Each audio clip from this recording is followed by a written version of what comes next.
Hey slugs! Recently on the main channel, I made a video talking about my favorite and least favorite pieces of Lego. One of the parts that made it to the tail end of that list was the Lego lever. In the video, I talk a little bit about my exacerbation surrounding this piece and the design flaws that I still see present in the mold, but I think a lot of folks thought I was being hyperbolic with some of this. So what I wanted to do is actually play you this footage unedited so you can see for yourself how difficult it is to actually separate a Lego lever that has fused to a part underneath it. So right from the get-go, you can see I'm just trying to adjust the lever by the handle, and by flexing the plastic here, it actually snaps.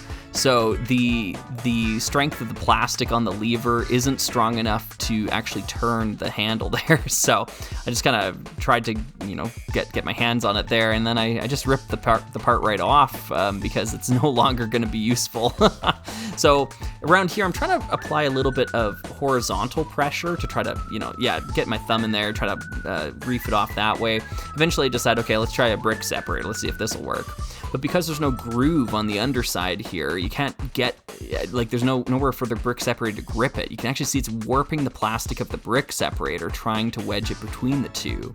Now this whole assembly here, the 2x8 plate that this lever is placed upon, was part of the Blacktron 1.5 color scheme, the recolor of the Blacktron Alienator set. And as I was trying to take it apart again, I couldn't get these two parts to separate. So they seem to have just fused together, almost bonded together. Now I heard some folks say that if you take the lever, oh man, look at that. Yeah, so I'm trying to warp the the plate to try to get just an edge on it, but it's just not going. I did hear some folks say that if you try to remove the lever from the top and then stick your brick separator in the groove inside there, you can kind of twist it out. I might have to try to do that. It's going to take like a knife or something to carve out the remains of the lever. But yeah, these two parts are like fused together. And I want to really emphasize that this wasn't that unheard of back in the 90s for parts to do this. So modern Lego levers don't suffer from this problem because the clutch power of Lego across the board has diminished so greatly compared to what it was. I don't know when this happened, but Lego switched from colored ABS pellets to dyed ABS pellets, I think is the detail I had explained to me by someone who knows this much more than I do. But I was wondering, okay, why does modern Lego feel so different? Why does it not have the same grip or the stability? Why does it feel so mushy compared to older Lego? And apparently this is the reason. There's something to do with the materials that have changed over time.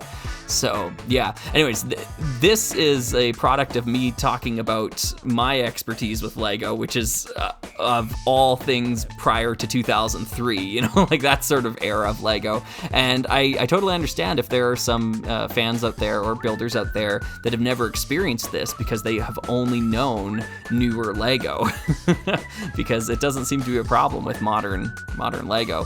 So what's really interesting about the Lego lever to me is that the Lego group never updated the mold because they didn't have to, because they ended up diminishing the clutch power of the product overall, which opens up a really interesting discussion, honestly. It's something that I've often pondered. Might make for a good video topic in the future one day.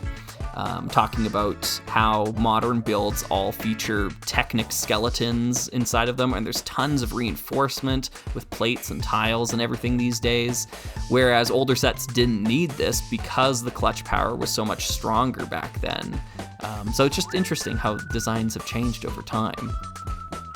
Anyways, I just wanted to make this quick video to help alleviate some of the confusion surrounding that point. I think some folks out there have never experienced this before, and that to me kind of signals that they haven't built with 90s era Lego, because this wasn't that unheard of. Like, it wasn't that uncommon back then. I was oftentimes getting levers stuck in my granite grinder roll cage when I was young, because it was still a problem, even in 1999. So yeah, kind of wild. So to me, it's just utterly baffling that Lego never updated this mold because there's serious deficiencies in it. Anyways, that's the Lego lever, and this has been Slugging Around. What are we going to talk about next time? Who knows? Who cares? I'll see you then.